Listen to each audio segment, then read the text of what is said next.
Kemudian Yesus menampakkan diri lagi kepada murid-muridnya di pantai Danau Tiberias, dan ia menampakkan diri sebagai berikut.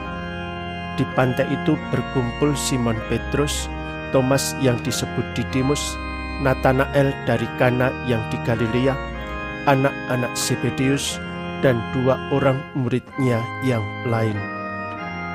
Tuhan, kehadiran-Mu sungguh tak disangka dan tak dinyana-nyana, bahkan selalu di luar ekspektasiku.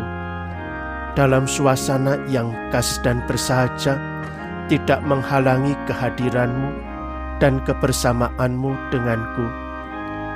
Peristiwa di pantai dan suasana akrab lagi hangat dalam sebuah kebersamaan yang indah tidak mengurangi rasa cinta-Mu untuk duduk bersama.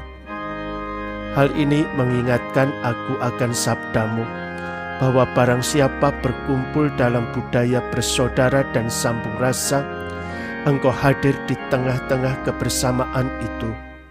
Engkau menambahkan iklim pertemuan tersebut dengan nuansa yang penuh berkat. Semoga aku memiliki keberanian kreatif untuk memanfaatkan momen-momen pertemuan yang saat ini serba terbatas, baik pembatasan durasi, jumlah kehadiran, dan karena pelaksanaan protokol.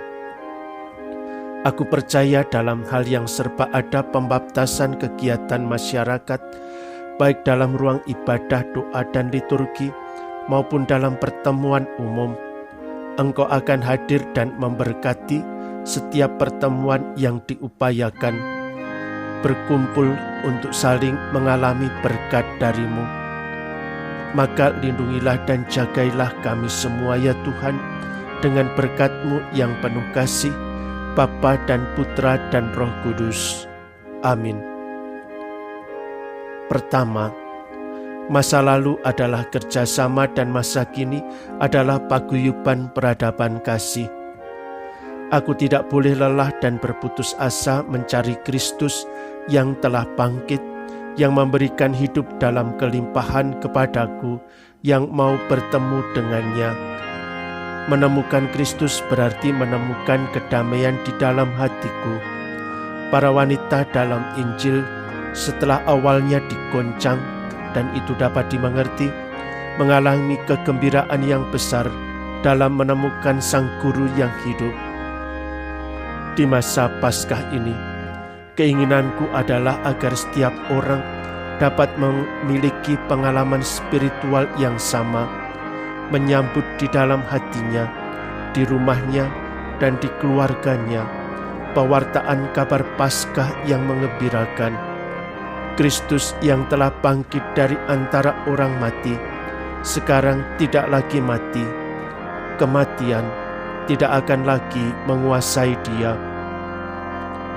Pewartaan Paskah, Kristus hidup, Kristus menyertaiku, Kristus ada di sampingku, Kristus mengetuk pintu hatiku, sehingga aku dapat membiarkan dia masuk. Kristus hidup. Pada hari-hari Paskah ini, alangkah baiknya aku mengulangi, Tuhan itu hidup. Kepastian ini menggerakkan hatiku untuk berdoa hari ini dan sepanjang masa Paskah. Regina Caeli Laetare, yang artinya Ratu Surga bersukacitalah. Yesus hidup. Cinta telah menaklukkan segalanya.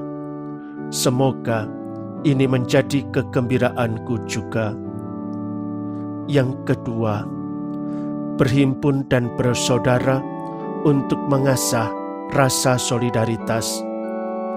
Dalam pesan dan berkat Urbi et Orbi, Bapa Suci Paus Fransiskus mengatakan, ini bukanlah waktu untuk mementingkan diri sendiri, karena tantangan yang kita hadapi dibagi semua orang, tanpa membedakan orang.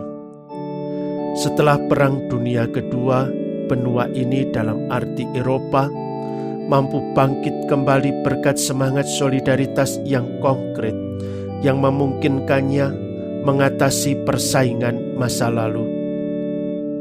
lebih mendesak daripada sebelumnya, terutama dalam situasi saat ini, bahwa persaingan tidak mendapatkan kembali kekuatan, tetapi semua mengakui diri sebagai bagian dari satu keluarga dan saling mendukung.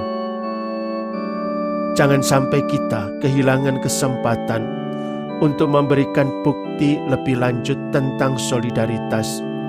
Juga ketika beralih ke solusi inovatif di mana satu-satunya alternatif adalah keegoisan kepentingan tertentu dan godaan untuk kembali ke masa lalu, dengan risiko yang sangat merusak koeksistensi damai dan pengembangan generasi mendatang. Marilah berdoa. Ya Yesus, Engkau telah wafat, namun sumber kehidupan telah memancar bagi jiwa-jiwa, dan terbukalah lautan kerahiman-Mu bagi segenap dunia. O sumber kehidupan kerahiman ilahi yang tak terselami, naungilah segenap dunia dan curahkanlah diri-Mu kepada kami. Allah yang kekal, kerahiman-Mu tak terselami, dan perbendaharaan belas kasih-Mu tiada habisnya.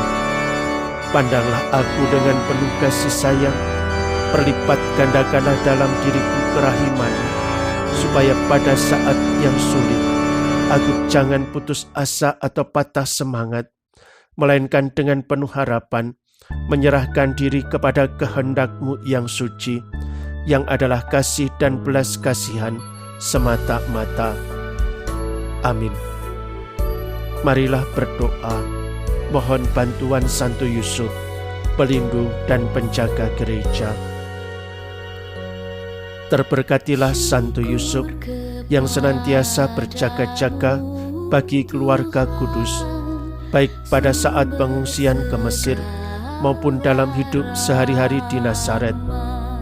Kami mohon kepadamu, supaya dalam masa sulit, Engkau senantiasa melindungi gereja dari pencobaan-pencobaan yang dapat menjauhkan gereja dari kesetiaan akan Injil, dan melindungi kami umat beriman, supaya kami senantiasa setia kepada Kristus dan membawa kegembiraan iman bagi mereka yang ada di sekitar kami.